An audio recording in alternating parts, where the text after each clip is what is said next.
ಆರಾಧನಾ ಸಮಯ.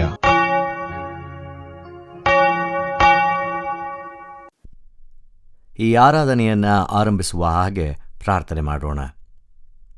ಜೀವಸ್ವರೂಪನಾದ ದೇವರೇ, ನಿನ್ನ ನಾಮಕ್ಕೆ ಅನಂತನಂತ ಸ್ತೋತ್ರವಾಗಲಿ. ನಾವು ಮತ್ತೊಂದು ಹೊಸ ತಿಂಗಳನ್ನು ಕಾಣುವ ಹಾಗೆ ನಮಗೆ ಸಹಾಯ ಮಾಡಿದ್ದಿ. ಈ ಪರಿಶುದ್ಧವಾದಂಥ ಸಮಯದಲ್ಲಿ ನಿನ್ನನ್ನು ಆರಾಧನೆ ಮಾಡಲಿಕ್ಕಿರುವಂಥ ನಮ್ಮೆಲ್ಲರನ್ನ ನೀನು ತಾನೇ ಹರಸು ಸ್ವಾಮಿ. ಈ ಸಮಯದಲ್ಲಿ ನಾವು ಹಾಡುವಂಥ ಹಾಡು, ಓದುವಂಥ ವಾಕ್ಯ, ಕೇಳುವಂಥ ವಾಕ್ಯ ಸಂದೇಶದ ಧ್ಯಾನ, ಇದೆಲ್ಲವೂ ನಿನ್ನ ನಾಮದ ಮಹಿಮೆಗೂ ಹಾಗೂ ನಮ್ಮ ಆತ್ಮಿಕ ಜೀವಿತದ ಪ್ರಯೋಜನಕ್ಕೂ ಉಪಯುಕ್ತವಾಗಿರಲಿ ಸ್ವಾಮಿ. ಈ ಸಮಯದಲ್ಲಿ ಆರಾಧನೆಯ ಆದಿಯಿಂದ ಹಿಡಿದು ಅಂತ್ಯದವರೆಗೂ ನಮ್ಮನ್ನು ಮುನ್ನಡೆಸಬೇಕೆಂಬುದಾಗಿ ಕೇಳಿಕೊಳ್ಳುತ್ತಾ ಯೇಸುವಿನ ಹೆಸರಿನಲ್ಲಿ ಪ್ರಾರ್ಥನೆಯನ್ನು ಬೇಡಿ ಹೊಂದಿಕೊಳ್ಳುತ್ತೇವೆ. ಆಮೇನ್. ನಮ್ಮ ಈ ಪರಿಶುದ್ಧವಾದ ಆರಾಧನೆಯನ್ನು ಆರಂಭ ಮಾಡುವ ಹಾಗೆ ಆರಂಭದ ಸಂಗೀತವನ್ನು ಹಾಡಿಕೊಳ್ಳೋಣ.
ಕೃಪಾಳು ದೇವರೇ, ನಾವು ಮನೋವಾಕಾಯಗಳಿಂದ ನಿನಗೆ ವಿರೋಧವಾಗಿ ಪಾಪ ಮಾಡಿದ್ದೇವೆ.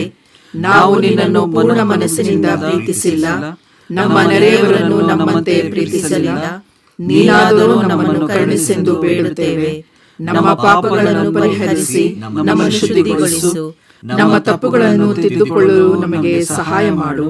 ನಮ್ಮ ಕರ್ತನಾದ ಯೇಸು ಕ್ರಿಸ್ತನ ಮುಖಾಂತರ ಪ್ರಾರ್ಥಿಸುತ್ತೇವೆ. ಆಮೆನ್. ದೇವರನ್ನ ಸ್ತುತಿಸುವ ಹಾಗೆ ಸಂಕೀರ್ತನೆಯನ್ನ ಹಾಡಿಕೊಳ್ಳೋಣ.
ತಲೆಯನ್ನು ಛೇದಿಸಿ ನೀನೆ, ಸುಳ್ಳಿನ ತಲೆಯನ್ನು ಛೇದಿಸಿ ನೀನೆ, ಮುಳ್ಳಿನ ಮುಡಿಯನ್ನು ಧರಿಸಿ ನೀನೆ, ಮುಳ್ಳಿನ ಮುಡಿಯನ್ನು ಧರಿಸಿ ನೀನೆ, ಯೇಸು ನೀನೆ, ಶಿಲುಬೆಯ ಹೊತ್ತವ ನೀನೆ, ಯೇಸು ನೀನೆ. ದೇವರ ವಾಕ್ಯ ಸಂದೇಶಕ್ಕೆ ನಮ್ಮನ್ನು ನಾವು ಸಿದ್ಧಪಡಿಸಿಕೊಳ್ಳುವ ಹಾಗೆ ಪ್ರಾರ್ಥನೆ ಮಾಡೋಣ. ದೇವರೇ, ನಿನ್ನ ವಾಕ್ಯವನ್ನು ಕೇಳುವಂಥ ಸಮಯಕ್ಕೆ ಬಂದಿದ್ದೇವೆ. ನಮ್ಮ ಕೂಡ ಮಾತಾಡು. ಈ ವಾಕ್ಯ ನಮ್ಮನ್ನು ಎಚ್ಚರಿಸುವಂಥದ್ದಾಗಿರಲಿ. ನಿನ್ನ ಪವಿತ್ರಾತ್ಮನ ಮೂಲಕ ನಮ್ಮನ್ನು ಅಭಿಷೇಕಿಸು. ಆಮೇನ್. ಪ್ರಿಯರೇ, ಈ ದಿನಕ್ಕೆ ನಮಗೆ ಕೊಟ್ಟಿರುವಂತಹ ಶೀರ್ಷಿಕೆ call to shoulder each other's burdens. ಅಂದರೆ ಈ ಒಂದು ಪಾವನ ದಿನಗಳಲ್ಲಿ ಪ್ರಯಾಣ ಮಾಡ್ತಿರುವಂಥ ನಾವು ಹೇಗೆ ಪರಸ್ಪರ ಹೊರೆಯನ್ನು ಹೊರುವಲ್ಲಿ ನಾವು ನಮ್ಮ ಜೀವಿತಗಳನ್ನು ಕಳೆಯಬೇಕು ಅನ್ನುವುದಕ್ಕೆ ಕರೆಯಾಗಿರ್ತದೆ. ಈ ದಿನಕ್ಕೆ ಕೊಟ್ಟಿರುವಂತಹ ಬೇರೆ ಬೇರೆ ವೇದ ಭಾಗಗಳು ಸಮುವೇಲನ 2ನೇ ಗ್ರಂಥ 9ನೇ ಅಧ್ಯಾಯ ಮೊದಲ 13 ವಚನಗಳು, ಗಲಾತ್ಯ ಪತ್ರಿಕೆ 6ನೇ ಅಧ್ಯಾಯ ಮೊದಲ 10 ವಚನಗಳು, ಮಾರ್ಕನ ಸುವಾರ್ತೆ 2ನೇ ಅಧ್ಯಾಯ ಮೊದಲ 12 ವಚನಗಳು. ಈ ಪಾವನ ದಿನಗಳಲ್ಲಿ 2ನೇ ಭಾನುವಾರದಲ್ಲಿ ನಾವಿದ್ದೇವೆ. ದೇವರ ವಾಕ್ಯ ನಮ್ಮನ್ನು ಇನ್ನೂ ಆಳವಾದಂತಹ ಶಿಷ್ಯತ್ವಕ್ಕೆ ಕರೆಯುವಲ್ಲಿ ಈ ವಾಕ್ಯಗಳು ನಮಗೆ ಸಹಾಯ ಮಾಡುವಂಥದ್ದಾಗಿರ್ತದೆ. ಈ ಉಪವಾಸ ದಿನಗಳು ಅಥವಾ ಪ್ರಾರ್ಥನೆ ದಿನಗಳು, ಪಾವನ ದಿನಗಳು, ಶ್ರಮಾಮರಣದ ದಿನಗಳು ಎಂಬುದಾಗಿ ಹೇಳುವಾಗ ಇದು ಕೇವಲ ನಮ್ಮ ಭಕ್ತಿಯ ಜೀವಿತಕ್ಕೆ, ದೇವರ ವಾಕ್ಯದಲ್ಲಿ ನಿಯಮಿತ ಜೀವಿತಕ್ಕೆ ಮಾತ್ರವಲ್ಲದೆ ಪರಸ್ಪರ ಜವಾಬ್ದಾರಿಯನ್ನು ಹಂಚಿಕೊಳ್ಳುವಂತಹ ಅಂಶಕ್ಕೆ ಕರೆಯುವಂಥದ್ದಾಗಿರ್ತದೆ. ಈ ಶ್ರಮಾಮರಣದ ದಿನಗಳು ಎಂಬುದಾಗಿ ಹೇಳುವಾಗ ನಾವು ಆಹಾರದಿಂದ ದೂರ ಇರುವುದರ ಜೊತೆಗೆ ನಮ್ಮ ಹೃದಯಗಳನ್ನು ಪಾಪದಿಂದ ದೂರಕ್ಕೆ ತರುವಂತಹ ದಿನಗಳು ಇದಾಗಿರ್ತದೆ. ದೇವರ ಕೃಪೆಯನ್ನು ಹೇಗೆ ನಾವು ಪ್ರಬಲವಾಗಿ ಅನುಭವಿಸಬಹುದೆಂದು ತೋರಿಸುವಂತಹ ದಿನಗಳಾಗಿರ್ತದೆ. ಹಾಗೆ ಈ ಒಂದು ದಿನ ಒಬ್ಬರ ಭಾರವನ್ನು ಇನ್ನೊಬ್ಬರು ಹೊರುವಂತಹ ದಿನವಾಗಿರ್ತದೆ. ಇರುವಂತಹ ಈ 3 ವೇದ ಭಾಗದಲ್ಲಿ ಒಂದಲ್ಲ ಒಂದು ರೀತಿಯಲ್ಲಿ ಅಲ್ಲಿ ಕಂಡುಬರುವಂತಹ ಪಾತ್ರಗಳು ಹೇಗೆ ಒಬ್ಬರ ಭಾರವನ್ನು ಇನ್ನೊಬ್ಬರು ಯಾವುದೇ ರೀತಿಯಂಥ ಆಲೋಚನೆಗಳಿಲ್ಲದೆ, ಒತ್ತಡವಿಲ್ಲದೆ, ಒತ್ತಾಯವಿಲ್ಲದೆ ಅವರು ಹೊತ್ತರು ಅನ್ನುವಂಥದ್ದನ್ನು ತೋರಿಸುವಂಥದ್ದಾಗಿರ್ತದೆ. ಹಾಗಾಗಿ ಈ ದಿನದ ಈ 3 ವೇದ ಭಾಗಗಳ ಎಡೆಗೆ ನಮ್ಮ ಗಮನವನ್ನು ಹರಿಸೋಣ. ಮೊದಲನೆಯದಾಗಿ, bearing burdens makes us participants in God's covenant love. ಅಂದರೆ ಇನ್ನೊಬ್ಬರ ಭಾರವನ್ನು ಹೊರುವಾಗ ನಾವು ದೇವರ ಆ ಒಡಂಬಡಿಕೆಯ ಪ್ರೀತಿಯಲ್ಲಿ ಪಾಲುಗಾರರಾಗಿರುತ್ತೇವೆ. ಸಮುವೇಲ 2ನೇ ಗ್ರಂಥ 9ನೇ ಅಧ್ಯಾಯದಲ್ಲಿ ಒಂದು ವಿಶೇಷವಾದಂಥ ಘಟನೆ ನಡೆಯುತ್ತದೆ. ಇಲ್ಲಿ ದಾವಿದನು ಅಲ್ಲಿರುವಂಥ ಜನರಿಗೆ ಕೇಳ್ತಾನೆ, ಸೌಲನ ಕುಟುಂಬದವರಲ್ಲಿ ಯಾರಾದರೂ ಉಳಿದಿದ್ದರೆ ಹೇಳು, ನಾನು ದೇವರನ್ನು ನೆನೆಸಿ ಅವರಿಗೆ ದಯೆ ತೋರಿಸುತ್ತೇನೆ.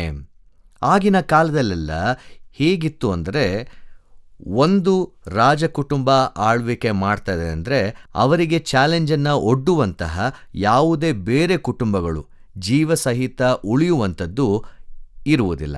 ಅಲ್ಲಿಗೆ ಈ ಒಂದು ವಾಕ್ಯ ಭಾಗದಲ್ಲಿ ನಾವು ಕೇಳುವಂಥದ್ದು, ಸೌಲನ ಕುಟುಂಬದಲ್ಲಿ ಯಾರಾದರೂ ಉಳಿದಿದ್ದಾರಾ? ದಾವಿದನಿಗೆ ಆಪೋಸಿಟ್ ಆಗಿ ಇದ್ದಂಥದ್ದು ಈ ಸೌಲನು. ದಾವಿದನು ಸೌಲನ ಜೀವಿತವನ್ನು ತೆಗೆಯಬಹುದಾದಂಥ ಸನ್ನಿವೇಶ ಬಂದಾಗ್ಯೂ ಅದನ್ನು ದಾವಿದನು ಮಾಡಲಿಕ್ಕೆ ಹೋಗೋದಿಲ್ಲ. ಈಗ ದಾವಿದನು ಅರಸನಾದ ನಂತರ ಅವರ ಕುಟುಂಬದಲ್ಲಿ ಬೇರೆ ಯಾದರೂ ಉಳಿದಿದ್ದಾರಾ? ಯಾಕೆ ಎಂಬುದಾಗಿ ಹೇಳುವಾಗ ದಾವಿದನು ಯೋನಾತನನು ಇವರಿಬ್ಬರು ಒಂದು ಒಡಂಬಡಿಕೆಯನ್ನು ಮಾಡಿಕೊಂಡಿರ್ತಾರೆ. ಆ ಒಡಂಬಡಿಕೆಗೆ ಪ್ರತಿಯಾಗಿ ಈ ಸಮಯದಲ್ಲಿ ದಾವಿದನು ಅವರ ಕುಟುಂಬವನ್ನು ನೆನೆಸಿಕೊಳ್ಳುತ್ತಿದ್ದಾನೆ. ಇಲ್ಲಿ ಕಂಡುಬರುವಂತಹ ಮತ್ತೊಂದು ಮುಖ್ಯವಾದಂತಹ ಪಾತ್ರ ಮೆಫಿಬೋಶೇತ್. ಈ ಮೆಫಿಬೋಶೇತನಿಗೆ ದೇಹದಲ್ಲಿ ಊನವಿರ್ತದೆ. ಅವನು ವೈಯಕ್ತಿಕವಾಗಿ ದಾವಿದನಿಗೆ ಒಂದು ರೀತಿಯಲ್ಲಿ ಥ್ರೆಟ್ ಆಗಿದ್ದಾಗ್ಯೂ ಸಹ, ಸೌಲನ ಮನೆಯವನು ಕುಟುಂಬದವನು ಆಗಿದ್ದಾಗ್ಯೂ ಸಹ, ಇಲ್ಲಿ ಅದ್ಯಾವುದು ಮುಖ್ಯವಾದಂತಹ ಚಿತ್ರಣಕ್ಕೆ ಬರದೆ ಹೇಗೆ ದೇವರು ದಾವೀದನ ಮೂಲಕ ಆ ಒಡಂಬಡಿಕೆಯ ಪ್ರೀತಿಯನ್ನು ವ್ಯಕ್ತಪಡಿಸುತ್ತಾನೆ ಅನ್ನುವುದು ನಮಗೆ ಕಾಣಸಿಗುತ್ತದೆ. ಇಲ್ಲಿ ನಾವು ಈ ಲೋಕದ ಪ್ರತಿಯಾಗಿ ನೋಡಬೇಕಾದ್ರೆ ನಾನು ಈಗಾಗಲೇ ಹೇಳಿದ ಹಾಗೆ ಮೆಫಿಬೋಶೇತನು ದಾವೀದನಿಗೆ ಒಂದು ರೀತಿಯಲ್ಲಿ ಥ್ರೆಟ್, ಅಂದರೆ ಒಂದು ರೀತಿಯಲ್ಲಿ ಡೇಂಜರನ್ನು ಒಡ್ಡುವಂತಹ ಒಂದು ಪಾತ್ರ. ಆದರೆ ಒಡಂಬಡಿಕೆಯ ಮೂಲಕ ನಾವು ನೋಡುವುದೇ ಆದರೆ ಇಲ್ಲಿ ದೇವರ ಕರುಣೆಯನ್ನು ವ್ಯಕ್ತಪಡಿಸುವುದಕ್ಕೆ ಒಂದು ಅವಕಾಶ ಎಂಬುದಾಗಿ ತಿಳಿದುಕೊಳ್ಳಬಹುದು. ಯಾವಾಗ ದಾವೀದನು ಈ ಪ್ರಶ್ನೆಯನ್ನು ಮಾಡುತ್ತಾನೋ ಅಲ್ಲಿರುವಂತಹ ಪ್ರತ್ಯುತ್ತರ, ಯೋನಾತನನಿಗೆ 2 ಕಾಲು ಕುಂಟಾದ ಒಬ್ಬ ಮಗನಿರುತ್ತಾನೆ. ಅರಸನು ಎಲ್ಲಿರುತ್ತಾನೆ? ಅವನು ಲೋದೆಬಾರಿನಲ್ಲಿರುವ ಅಮ್ಮೀಯೇಲನ ಮಗನಾದ ಮಾಕೀರನ ಮನೆಯಲ್ಲಿರುತ್ತಾನೆ. ಕೂಡಲೇ ಅರಸನು ದೂತರನ್ನು ಕಳುಹಿಸಿ ಅವನನ್ನು ಅಲ್ಲಿಂದ ಕರೆಸುತ್ತಾರೆ. ಅಷ್ಟು ಮಾತ್ರವೇ ಅಲ್ಲ, ತಾನು ಊಟ ಮಾಡುವಂತಹ ರಾಜಪಂಕ್ತಿಯಲ್ಲಿ ಮತ್ತೊಮ್ಮೆ ಪ್ರತಿದಿನವೂ ಊಟ ಮಾಡುವವರೆಗೂ ಆತನು ಅವನಿಗಿದ್ದಂತಹ ಗೌರವವನ್ನು ಮತ್ತೊಮ್ಮೆ ಆತನು ಅಲ್ಲಿ ತೋರಿಸುವಂಥವನಾಗಿರ್ತಾನೆ. ಇದೆಲ್ಲವನ್ನ ಕಾಣಬೇಕಾದರೆ ಹೇಗೆ ದಾವೀದನಿಗೆ ಈ ಎಲ್ಲ ಕಾರ್ಯವನ್ನು ಮಾಡುವಲ್ಲಿ ಶಕ್ತಿ ದೊರಕಿತು? ಇದು ಕೇವಲ ಆ ದೇವರ ಮೂಲಕ ಮಾಡಿಕೊಡಂಥ ಒಡಂಬಡಿಕೆ ಮಾತ್ರವೇ ಹೊರತು ಬೇರೆ ಯಾವುದು ಆಗಿರಲಿಕ್ಕೆ ಸಾಧ್ಯವಿಲ್ಲ. ಯಾವಾಗ ಮೆಫಿಬೋಶೇತನು ದಾವೀದನ ಮುಂದೆ ಬರುತ್ತಾನೋ ಅವನಿಗೆ ಒಂದು ರೀತಿಯಾದಂಥ ಭಯವಿರ್ತದೆ. ಯಾಕೆಂದರೆ ರಾಜ ಏನು ಬೇಕಾದರೂ ಮಾಡ್ಬೋದು. ಆದರೆ ದಾವೀದನು ಹೇಳುವಂಥ ಮಾತನ್ನು ಕೇಳಿ 7ನೇ ವಚನದಲ್ಲಿ, ಹೆದರಬೇಡ, ನಿನ್ನ ತಂದೆಯಾದ ಯೋನಾತಾನನನ್ನು ನೆನೆಸಿ ನಿನಗೆ ದಯೆ ತೋರಿಸುತ್ತೇನೆ, ನಿನ್ನ ಅಜ್ಜನಾದ ಸೌಲನ ಭೂಮಿಯನ್ನೆಲ್ಲ ನಿನಗೆ ಹಿಂದಕ್ಕೆ ಕೊಡುತ್ತೇನೆ ಮತ್ತು ನೀನು ಪ್ರತಿದಿನ ನನ್ನ ಪಂಕ್ತಿಯಲ್ಲಿ ಊಟ ಮಾಡಬೇಕು ಎಂದು ಹೇಳಿದನು. ಈ ರೀತಿಯಾದಂತಹ ಆ ರೀಇನ್ಸ್ಟೇಷನ್ ಇರುತ್ತಲ್ಲ, ಅದನ್ನು ಯಾರು ಮಾಡಲಿಕ್ಕೆ ಸಾಧ್ಯವಿಲ್ಲ. ನನಗೆ ಯಾರಾದರೂ ಪ್ರಾಬ್ಲಮನ್ನು ಹೊಡ್ತಾರೆ ಎಂಬುದಾಗಿ ಹೇಳುವಾಗ ಹೇಗೆ ಪುನಃ ಅಂತಹ ಜನರನ್ನು ನನ್ನ ಬಳಿಯಲ್ಲಿ ಸೇರಿಸ್ಕೊಳ್ಳಿಕ್ಕೆ ಸಾಧ್ಯ? ಇದು ದೇವರ ಪ್ರೀತಿಯನ್ನು ತೋರಿಸುವಂಥದ್ದಾಗಿರ್ತದೆ. ಹೇಗೆ ನಾವು ತೋರಿಸುವಂಥ ಅನುಕಂಪ ಒಡಂಬಡಿಕೆಯ ಬದ್ಧತೆಗೆ ನಡೆಸುವಂಥದ್ದಾಗಿರ್ತದೆ ಅನ್ನುವಂಥದ್ದನ್ನು ತೋರಿಸುವಂಥದ್ದಾಗಿರ್ತದೆ. ಹಾಗೂ ನಾವು ಹೇಗೆ ಆ ನವೀಕರಿಸುವಲ್ಲಿ, ಪುನಃಸ್ಥಾಪನೆ ಮಾಡುವಂಥದ್ರಲ್ಲಿ ಪಾತ್ರವನ್ನು ವಹಿಸಿದ್ದೇವೆ ಅನ್ನುವಂಥದ್ದನ್ನು ಸಹ ತೋರಿಸುವಂಥದ್ದಾಗಿರ್ತದೆ. ಹೀಗೆ ನಾವು ಮತ್ತೊಬ್ಬರ ಹೊರೆಯನ್ನು ಹೊರುವಾಗ ದೇವರ ಆ ಒಡಂಬಡಿಕೆಯ ಪ್ರೀತಿಯ ಸಾಕ್ಷಿಗಳಾಗಿ ಪರಿವರ್ತನೆಯನ್ನು ಹೊಂದ್ತೇವೆ. 2ನೇ ವೇದ ಭಾಗದ ಎಡೆಗೆ ನಮ್ಮ ಗಮನವನ್ನು ಹರಿಸುವಾಗ ಗಲಾತ್ಯ ಪತ್ರಿಕೆ 6ನೇ ಅಧ್ಯಾಯ ಮೊದಲ 10 ವಚನಗಳು. ಇಲ್ಲಿ 2ನೇ ವಾಕ್ಯ ಬಹಳ ಸ್ಪಷ್ಟವಾಗಿ ಹೇಳ್ತದೆ, ಒಬ್ಬರು ಮತ್ತೊಬ್ಬರ ಭಾರವನ್ನು ಹೊತ್ತುಕೊಳ್ಳಲಿ. ನಾವು ಕ್ರೈಸ್ತರು ಎಂಬುದಾಗಿ ಹೇಳುವಾಗ ಅಥವಾ ಕ್ರೈಸ್ತತ್ವವನ್ನು ಅಂಗೀಕಾರ ಮಾಡಿದ್ದೇವೆ, ಕ್ರಿಸ್ತನನ್ನು ಅನುಸರಿಸುತ್ತಿದ್ದೇವೆ ಎಂಬುದಾಗಿ ಹೇಳಬೇಕಾದರೆ ಈ ಒಂದು ಗುಣ ನಮ್ಮೆಲ್ಲರಲ್ಲೂ ಕಂಡುಬರಬೇಕು. ಅದಾದ ನಂತರ ವಾಕ್ಯ ಹೇಳುವಂಥದ್ದು ಹೀಗೆ, ಯಾವಾಗ ಒಬ್ಬರು ಮತ್ತೊಬ್ಬರ ಭಾರವನ್ನು ಹೊತ್ತುಕೊಳ್ಳಲಿ, ಹೀಗೆ ಕ್ರಿಸ್ತನ ನಿಯಮವನ್ನು ನೆರವೇರಿಸಿರಿ. ಆ ಕ್ರಿಸ್ತನ ನಿಯಮ ಏನು ಎಂಬುದಾಗಿ ಅರ್ಥ ಮಾಡಿಕೊಳ್ಳಬೇಕಾದರೆ ದೇವರ ಪ್ರೀತಿ ಎಂಬುದಾಗಿ ನಾವು ಅದನ್ನು ವ್ಯಕ್ತಪಡಿಸಿಕೊಳ್ಳಬಹುದು ಅಥವಾ ಅರ್ಥ ಮಾಡಿಕೊಳ್ಳಬಹುದು. ನಿನ್ನ ನೆರೆಯವನನ್ನು ನಿನ್ನಂತೆಯೇ ಪ್ರೀತಿಸು, ಇದು ದೇವರು ಕೊಟ್ಟಂಥ ನಿಯಮ. ನಿನ್ನ ದೇವರಾದ ಯೆಹೋವನನ್ನು ಪೂರ್ಣ ಹೃದಯದಿಂದ, ಪ್ರಾಣ, ಬುದ್ಧಿ, ಶಕ್ತಿಯಿಂದ ಪ್ರೀತಿ ಮಾಡು, ಇದು ದೇವರ ನಿಯಮ. ನಾವು ಇಲ್ಲಿ ಈ ವಾಕ್ಯದ ಮೂಲಕ ತಿಳಿದುಕೊಳ್ಳಬೇಕಾಗಿರುವಂತಹ ಒಂದು ವಿಷಯ ಏನೆಂದರೆ, ಇನ್ನೊಬ್ಬರ ಭಾರವನ್ನು ಹೊತ್ತುಕೊಳ್ಳುವಾಗ ನಾವು ಆ ನಿಯಮವನ್ನು ನೆರವೇರಿಸುವಂಥವರಾಗಿರ್ತೇವೆ. ಹಾಗಾಗಿ ಇಲ್ಲಿ ಪೌಲನು ಅನೇಕ ಅಂಶಗಳನ್ನು ಬರೆಯುತ್ತಾ ಹೋಗುತ್ತಾನೆ. ಇನ್ನೊಬ್ಬರಿಗೆ ಮೋಸ ಮಾಡಬೇಡಿರಿ, ಪ್ರತಿಯೊಬ್ಬನು ತಾನು ಮಾಡಿದ ಕೆಲಸಗಳನ್ನು ಪರಿಶೋಧಿಸಿಕೊಳ್ಳಲಿ, ಒಳ್ಳೆ ಕಾರ್ಯವನ್ನು ಮಾಡುವುದರಲ್ಲಿ ಬೇಸರಗೊಳ್ಳಬೇಡಿ, ಆತ್ಮಿಕವಾದಂಥ ವಿಷಯಗಳನ್ನು ಬಿತ್ತುತ್ತಾ ಹೋಗಿ ಒಳ್ಳೆಯ ಕಾರ್ಯವನ್ನು ಮಾಡುವಂಥವರಾಗಿರಿ. ಈ ಆತ್ಮಿಕತೆ ಎಂಬುದಾಗಿ ಹೇಳುವಾಗ ಮತ್ತೊಬ್ಬರ ಭಾರವನ್ನು ಹೊರುವಂಥದ್ದಾಗಿರ್ತದೆ, ಮತ್ತೊಬ್ಬರಿಗೆ ತಾಳ್ಮೆಯನ್ನು ತೋರಿಸುವಂಥದ್ದಾಗಿರ್ತದೆ, ತಾಳಿಕೊಳ್ಳುವಂತಹ ಅನುಭವವನ್ನು ವ್ಯಕ್ತಪಡಿಸುವಂಥದ್ದು ಆಗಿರ್ತದೆ. ಅಲ್ಲಿಗೆ ಈ ಒಂದು ಪಾವನ ದಿನದಲ್ಲಿ ಇರುವಂತಹ ನಾವು ಆ ಪ್ರೀತಿ ನಮಗೆ ಬಹಳ ಚೀಪಾಗಿ ಸಿಕ್ಕಿದಂಥ ಪ್ರೀತಿಯಲ್ಲ. It is very expensive. ದೇವರು ನಮ್ಮ ಪಾಪಗಳನ್ನು ಆತನು ತಾತ್ಕಾಲಿಕವಾಗಿ ಮಾತ್ರವೇ ಹೊರಲಿಲ್ಲ, ಬದಲಾಗಿ ಶಾಶ್ವತವಾಗಿ ಹೊತ್ತು ಅದನ್ನು ನಮ್ಮಿಂದ ತೆಗೆದುಹಾಕಿದ್ದಾನೆ. ಅಲ್ಲಿಗೆ ನಾವು ಅದನ್ನು ವ್ಯಕ್ತಪಡಿಸಬೇಕಾದರೆ ಇತರರಿಗೆ ಆ ಪ್ರೀತಿಯನ್ನು, ಭಾರವನ್ನು ಹೊರುವುದರ ಮೂಲಕ ತೋರಿಸಲಿಕ್ಕೆ ಮಾತ್ರವೇ ಸಾಧ್ಯ. ಹಾಗೂ ಮೂರನೆಯದಾಗಿ ನಾವು ನೋಡಿಕೊಳ್ಳಬೇಕಾಗಿರುವಂಥದ್ದು, bearing burdens strengthens our faith and community.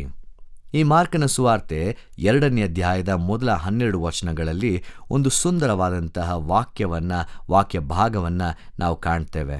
ಇಲ್ಲಿ ಒಬ್ಬ ಸ್ನೇಹಿತನಿಗೆ ದೇಹದಲ್ಲಿ ಸ್ವಸ್ಥತೆ ಇಲ್ಲ, ಒಬ್ಬ ಪಾರ್ಶ್ವವಾಯು ರೋಗಿ, ಆತನಿಗೆ ನಡೆಯಲಿಕ್ಕೂ ಸಾಧ್ಯವಿಲ್ಲ, ತನಗೆ ಏನಾಗಿದೆ ಎಂಬುದಾಗಿ ವ್ಯಕ್ತಪಡಿಸ್ಕೊಳ್ಳಿಕ್ಕೂ ಕಷ್ಟವಾಗಿತ್ತು ಎಂಬುದಾಗಿ ನಾನು ಭಾವಿಸ್ತೇನೆ. ಆದರೆ ಅವನನ್ನು ಆ ಹಾಸಿಗೆಯ ಮೇಲೆ ಮಾತ್ರವೇ ಬಿಡದೆ ಅವನ ಸ್ನೇಹಿತರು ಅಲ್ಲಿಂದ ತೆಗೆದುಕೊಂಡು ಬಂದು ಯೇಸುವಿನ ಬಳಿಗೆ ತರುತ್ತಾರೆ. ಇಲ್ಲಿ ಆ ಸ್ನೇಹಿತರು ಯಾರು ಅನ್ನುವಂತಹ ಹೆಸರುಗಳು ನಮಗೆ ಬರೆಯಲ್ಪಟ್ಟಿಲ್ಲ, ಆದರೆ ಅವನಿಗೆ ಸಹಾಯ ಮಾಡಿದರು ಅನ್ನುವಂಥದ್ದನ್ನು ಮಾತ್ರ ನಮಗೆ ತೋರಿಸಲಾಗ್ತದೆ. ಇಲ್ಲಿ ಯೇಸುಸ್ವಾಮಿ ಹೇಳುವಂಥದ್ದು, ಅವರ ನಂಬಿಕೆಯನ್ನು ನೋಡಿ ಆ ಪಾರ್ಶ್ವವಾಯು ರೋಗಿಗೆ ಅವರ ನಂಬಿಕೆ ಎಂಬುದಾಗಿ ಹೇಳುವಾಗ ಕೇವಲ ಅಸ್ವಸ್ಥತೆಯಲ್ಲಿದ್ದಂತಹ ಪಾರ್ಶ್ವವಾಯು ರೋಗಿ ಮಾತ್ರವೇ ಅಲ್ಲ, ಅದರ ಜೊತೆಗೆ ಬಂದಿದಂಥ ಸ್ನೇಹಿತರ ನಂಬಿಕೆ ಏನು, ನನ್ನ ಸ್ನೇಹಿತ ಇದೊಂದು ಅಟ್ಲೀಸ್ಟ್ ಇದರ ಮೂಲಕವಾದರೂ ಸರಿಯಾದರೆ ಸಾಕು, ಅಥವಾ ಯೇಸುಸ್ವಾಮಿ ಬಳಿಗೆ ಕರೆದುಕೊಂಡು ಹೋದರೆ ಖಂಡಿತವಾಗಿ ಸರಿ ಆಗ್ತಾನೆ ಅನ್ನುವಂತಹ ನಂಬಿಕೆ ಇಲ್ಲಿ ಕಾರ್ಯದ ರೂಪವಾಗಿ ನಮಗೆ ಕಂಡು ಬರ್ತಾ ಇದೆ. ಅನೇಕ ಬಾರಿ ಒಬ್ಬರ ನಂಬಿಕೆ ಈ ಲೋಕದ ಜೀವಿತದಲ್ಲಿ ನಡೆಯುವುದಕ್ಕೆ ಬಹಳ ಬಲಹೀನವಾಗಿರಬಹುದು. ಅನೇಕ ಬಾರಿ ನಮ್ಮ ನಿರೀಕ್ಷೆಗಳು ನರಳಾಟದ ಮೂಲಕ ಅದು ಒಂದು ರೀತಿಯಾದಂಥ ಬಲವನ್ನು ಕಳೆದುಕೊಂಡಿರಬಹುದು. ಅನೇಕ ಬಾರಿ ನಮ್ಮ ಪ್ರಾರ್ಥನೆಗಳು ಇರುವಂತಹ ನೋವಿನ ಮಧ್ಯದಲ್ಲಿ ಮುರಿದು ಹೋಗಿರಬಹುದು. ಆದರೆ ಈ ವಾಕ್ಯ ಭಾಗಗಳು ಯಾವಾಗ ನಾವು ಮತ್ತೊಬ್ಬರ ಹೊರೆಯನ್ನು ಹೊರುತ್ತೇವೋ, ನಮ್ಮ ನಂಬಿಕೆ ಮತ್ತೊಮ್ಮೆ ಸಕ್ರಿಯವಾಗಿ ಕೆಲಸ ಮಾಡ್ತದೆ ಎಂಬುದಾಗಿ ನಮಗೆ ತೋರಿಸ್ತದೆ. ಅದರ ಮೂಲಕ ನಮ್ಮ ಆತ್ಮಿಕತೆ ಎಷ್ಟಿದೆ ಎಂಬುದಾಗಿ ತೋರಿಸಿಕೊಡ್ತದೆ.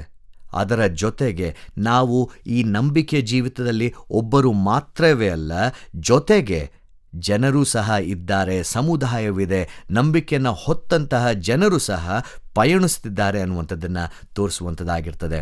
ಈ ಪಾವನ ದಿನಗಳಲ್ಲಿ ಈ ವಾಕ್ಯ ಭಾಗಗಳನ್ನು ನೋಡ್ತಿರುವಂತಹ ನಾವು ಇನ್ನೊಬ್ಬರ ಭಾರವನ್ನು ಹೊರುವಂಥದ್ರಲ್ಲಿ ನಮ್ಮ ಸಕ್ರಿಯವಾದಂತಹ ಭಾಗವನ್ನು ತೋರಿಸೋಣ. ಯಾಕೆಂದರೆ ಯೇಸುಸ್ವಾಮಿ ನಮ್ಮ ಭಾರವನ್ನು ಹೊತ್ತಿದ್ದಾನೆ, ನಮ್ಮ ನೋವನ್ನು ಹೊತ್ತಿದ್ದಾನೆ, ನಮ್ಮ ಕಣ್ಣೀರುಗಳನ್ನು ಒರೆಸಿದ್ದಾನೆ, ನಮಗಿರುವಂಥ ನ್ಯೂನ್ಯತೆಗಳನ್ನು ತೆಗೆದುಹಾಕುವಲ್ಲಿ ಅನೇಕ ಬಾರಿ ಸಹಾಯ ಮಾಡಿದ್ದಾನೆ. ಇದನ್ನು ಹೊಂದಿಕೊಂಡಿರುವಂಥ ನಾವು ಇತರರ ಭಾರವನ್ನು ಸಹ ಹೊರುವುದಕ್ಕೆ ನಮಗೆ ಶಕ್ತಿಯನ್ನು ನೀಡಿದ್ದಾನೆ. ಈ ವಾಕ್ಯಗಳು ನಮ್ಮನ್ನು ಆ ನಿಟ್ಟಿನಲ್ಲಿ ಬಲಪಡಿಸುವಂಥದ್ದು ಆಗಿರ್ತದೆ. ಹಾಗಾಗಿ ಆತನ ನಿಯಮವನ್ನು ನಾವು ಪರಿಪೂರ್ಣ ಮಾಡಬೇಕಾದರೆ ಮತ್ತೊಬ್ಬರ ಭಾರವನ್ನು ನಾವು ಹೊರಲೇಬೇಕು. ಆ ಕರೆಗೆ ಸಿದ್ಧರಾಗಿದ್ದೇವಾ? ದೇವರು ಈ ವಾಕ್ಯಗಳನ್ನು ನಮ್ಮ ಆತ್ಮಿಕ ಪ್ರಯೋಜನಕ್ಕಾಗಿ ಆಶೀರ್ವದಿಸಲಿ. ಆಮೇನ್. ದೇವರ ವಾಕ್ಯ ಸಂದೇಶವನ್ನು ಕೇಳಿದಂಥ ನಾವು ನಮ್ಮ ನಂಬಿಕೆಯನ್ನು ದೃಢಪಡಿಸಿಕೊಳ್ಳುವ ಹಾಗೆ ಅಪೋಸ್ತಲರ ವಿಶ್ವಾಸ ಸೂತ್ರವನ್ನು ಏಕ ಮನಸ್ಸಿನಿಂದ ಒಟ್ಟಾಗಿ ಅರಿಕೆ ಮಾಡೋಣ. ಪರಲೋಕ ಭೂಲೋಕಗಳನ್ನು ಸೃಷ್ಟಿಸಿದ ಸರ್ವಶಕ್ತನಾಗಿರುವ ತಂದೆಯಾದ ದೇವರನ್ನು ನಂಬುತ್ತೇನೆ. ಆತನ ಏಕ ಕುಮಾರನಾಗಿರುವ ನಮ್ಮ ಪ್ರಭುವಾದ ಯೇಸು ಕ್ರಿಸ್ತನನ್ನು ನಂಬುತ್ತೇನೆ. ಈತನು ಪರಿಶುದ್ಧಾತ್ಮನಿಂದ ಕನ್ಯಾ ಮರಿಯಳ ಗರ್ಭದಲ್ಲಿ ಧರಿಸಲ್ಪಟ್ಟು ಆಕೆಯಲ್ಲಿ ಹುಟ್ಟಿ ಪೊಂತಿ ಪಿಲಾತನ ಆಧಿಪತ್ಯದಲ್ಲಿ ಶ್ರಮೆ ಹೊಂದಿ ಶಿಲುಬೆಗೆ ಜಡಿಯಲ್ಪಟ್ಟು ಸತ್ತು ಹೂಣಲ್ಪಟ್ಟು ಪಾತಾಳಕ್ಕೆ ಇಳಿದು ಮೂರನೇ ದಿವಸದಲ್ಲಿ ಸತ್ತವರೊಳಗಿಂದ ಎದ್ದು ಪರಲೋಕಕ್ಕೆ ಏರಿ ಹೋಗಿ ಸರ್ವಶಕ್ತನಾಗಿರುವ ತಂದೆಯಾದ ದೇವರ ಬಲಪಾರ್ಶ್ವದಲ್ಲಿ ಕುಳಿತುಕೊಂಡು ಇರುತ್ತಾನೆ. ಈತನು ಅಲ್ಲಿಂದ ಬಂದು ಬದುಕಿರುವವರಿಗೂ ಸತ್ತವರಿಗೂ ನ್ಯಾಯ ತೀರಿಸುವನು ಎಂಬುದನ್ನು ನಂಬುತ್ತೇನೆ. ನಾನು ಪರಿಶುದ್ಧಾತ್ಮನನ್ನು ನಂಬುತ್ತೇನೆ. ಒಂದೇ ಪರಿಶುದ್ಧ ಕ್ರೈಸ್ತ ಸಭೆಯು, ಭಕ್ತರ ಅನ್ಯೋನ್ಯತೆಯು, ಪಾಪದ ಪರಿಹಾರವು, ದೇಹದ ಪುನರುತ್ಥಾನವು, ನಿತ್ಯ ಜೀವವು ಉಂಟೆಂಬುದನ್ನು ನಂಬುತ್ತೇನೆ. ಆಮೆನ್.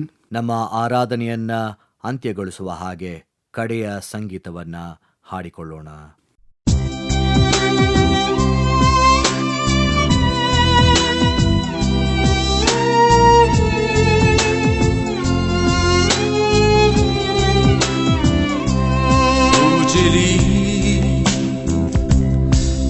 ಕೂಜಲಿ ತೂಗುವ ವನ್ಯಾರು ಕೂಜಲಿ ಕೂಜಲಿ ತೂಗುವ ವನ್ಯಾರು ನನ್ನರ ಶಕಾನು ಹೌದು ನನಗ ಈ ಸತ್ತನು ನನ್ನರ ಶಕಾನು ಹೌದು ನನಗ ಈ ಸತ್ತನು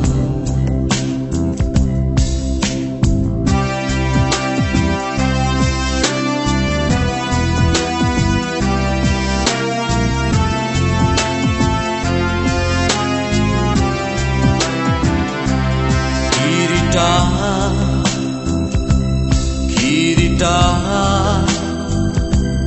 ಮುಳ್ಳಿನಿಂದ ಮಾಡಿತು ಕಿರೀಟ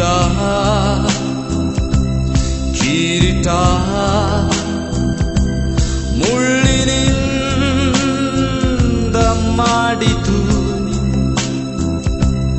ಆತನಿಗೆ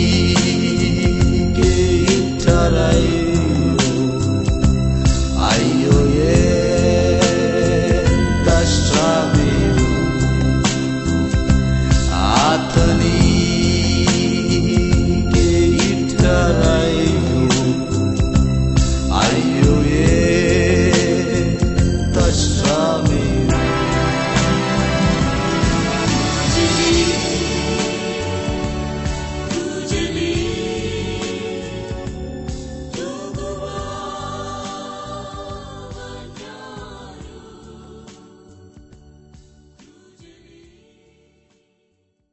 ಪರಿಶುದ್ಧನಾದ ದೇವರೇ, ಇಲ್ಲಿಯ ತನಕ ಪರಸ್ಪರ ಒಬ್ಬರ ಹೊರೆಯನ್ನ ಮತ್ತೊಬ್ಬರು ಹೊರಲು ಕರೆಯನ್ನ ನೀಡಿದ್ದಿ. ನಿನ್ನ ವಾಕ್ಯದ ಮೂಲಕ ನಮ್ಮನ್ನು ಪ್ರೋತ್ಸಾಹಿಸಿದ್ದಿ. ಹೇಗೆ ಒಬ್ಬರು ಮತ್ತೊಬ್ಬರ ಜೀವಿತದಲ್ಲಿ ಒಂದು ಹುಮ್ಮಸ್ಸನ್ನ, ಭರವಸೆಯನ್ನ, ನಿರೀಕ್ಷೆಯನ್ನು ತರಲಿಕ್ಕೆ ಸಾಧ್ಯ, ನಾವು ಕ್ರೈಸ್ತರಾಗಿ ಹೇಗೆ ಒಟ್ಟಾಗಿ ಬೆಳೆಯಬೇಕು ಅನ್ನುವಂಥದ್ದನ್ನು ನಮಗೆ ನಿನ್ನ ವಾಕ್ಯದ ಮೂಲಕ ವ್ಯಕ್ತಪಡಿಸಿದಿ. ಅದಕ್ಕಾಗಿ ನನಗೆ ಸ್ತೋತ್ರ. ಈ ಆರಾಧನೆಯನ್ನು ನಾವು ಈ ಸಮಯದಲ್ಲಿ ಮುಗಿಸುವಾಗ, ನಾವು ಸಮಾಜದೊಳಗೆ ಪುನಃ ತಿರುಗಿ ಹೋಗುವಾಗ, ನಿನ್ನ ವಾಕ್ಯವನ್ನು ಕೇಳಿದಂಥ ನಾವು ನಿನ್ನ ವಾಕ್ಯದ ನಿಮಿತ್ತ ಬದುಕುವ ಹಾಗೆ ನಮಗೆ ಸಹಾಯವನ್ನು ದಯಪಾಲಿಸು. ಈ ಸಮಾಜದಲ್ಲಿ ಬರುವಂಥ ಪ್ರತಿಯೊಂದೊಂದು ಪಂಥಾಹ್ವಾನಗಳ ಮುಂದೆ ನಿನ್ನ ವಾಕ್ಯದ ಪ್ರಕಾರ, ನಿನ್ನ ವಾಕ್ಯದ ಮೂಲಕ ಅದೆಲ್ಲವನ್ನ ಜಯಿಸಿ ಮತ್ತೊಬ್ಬರ ಜೊತೆ ನಿಲ್ಲಲು ನಮಗೆ ಸಹಾಯ ಮಾಡು. ನಮ್ಮ ಈ ಪರಿಶುದ್ಧವಾದಂಥ ಆರಾಧನೆಯನ್ನು ನಿನ್ನ ಹಸ್ತಕ್ಕೆ ಒಪ್ಪಿಸಿಕೊಡುತ್ತಾ, ನಮ್ಮ ಜೊತೆಗೆ ನೀನು ತಾನೇ ಪಯಣ ಮಾಡಿದ್ದಕ್ಕಾಗಿ ನಿನಗೆ ಸ್ತೋತ್ರವನ್ನು ಸಲ್ಲಿಸ್ತಾ, ಯೇಸುವಿನ ಹೆಸರಿನಲ್ಲಿ ಪ್ರಾರ್ಥನೆಯನ್ನು ಬೇಡಿ ಹೊಂದಿಕೊಳ್ಳುತ್ತೇವೆ. ಆಮೇನ್. ಕರ್ತನು ತಾನೇ ಕಲಿಸಿಕೊಟ್ಟ ಪ್ರಾರ್ಥನೆಯನ್ನು ನಾವು ಏಕ ಮನಸ್ಸಿನಿಂದ ಆರೈಕೆ ಮಾಡೋಣ. ಪರಲೋಕದಲ್ಲಿರುವ ನಮ್ಮ ತಂದೆಯೇ, ನಿನ್ನ ನಾಮವು ಪರಿಶುದ್ಧವೆಂದು ಎಣಿಸಲ್ಪಡಲಿ. ನಿನ್ನ ರಾಜ್ಯವು ಬರಲಿ. ನಿನ್ನ ಚಿತ್ತವು ಪರಲೋಕದಲ್ಲಿ ನೆರವೇರುವ ಪ್ರಕಾರ ಭೂಲೋಕದಲ್ಲಿಯೂ ನೆರವೇರಲಿ. ನಮ್ಮ ಅನುದಿನದ ಆಹಾರವನ್ನು ಈ ಹೊತ್ತು ದಯಪಾಲಿಸು. ನಮಗೆ ತಪ್ಪು ಮಾಡಿದವರನ್ನು ನಾವು ಕ್ಷಮಿಸಿದಂತೆ ನಮ್ಮ ತಪ್ಪುಗಳನ್ನು ಕ್ಷಮಿಸು. ನಮ್ಮನ್ನು ಶೋಧನೆಯೊಳಗೆ ಸೇರಿಸದೆ ಕೇಡಿನಿಂದ ನಮ್ಮನ್ನು ತಪ್ಪಿಸು. ರಾಜ್ಯವು, ಬಲವು, ಮಹಿಮೆಯು ಸದಾಕಾಲ ನಿನ್ನವೇ. ಆಮೇನ್. ನಂಬಿಕೆಯಿಂದ ದೇವರ ಆಶೀರ್ವಾದವನ್ನು ಹೊಂದಿಕೊಳ್ಳೋಣ. ನಮ್ಮ ಕರ್ತನಾದ ಯೇಸು ಕ್ರಿಸ್ತನ ಕೃಪೆ, ತಂದೆಯಾದ ದೇವರ ಪ್ರೀತಿ, ಪರಿಶುದ್ಧಾತ್ಮನಾದ ದೇವರ ಅನ್ಯೋನ್ಯತೆ, ಸಹಾಯವೂ ಸಹವಾಸವು ಈಗಲೂ ಯಾವಾಗಲೂ ನಮ್ಮನ್ನು ಮುನ್ನಡೆಸುವಂಥದ್ದಾಗಿರಲಿ. ಆಮೇನ್.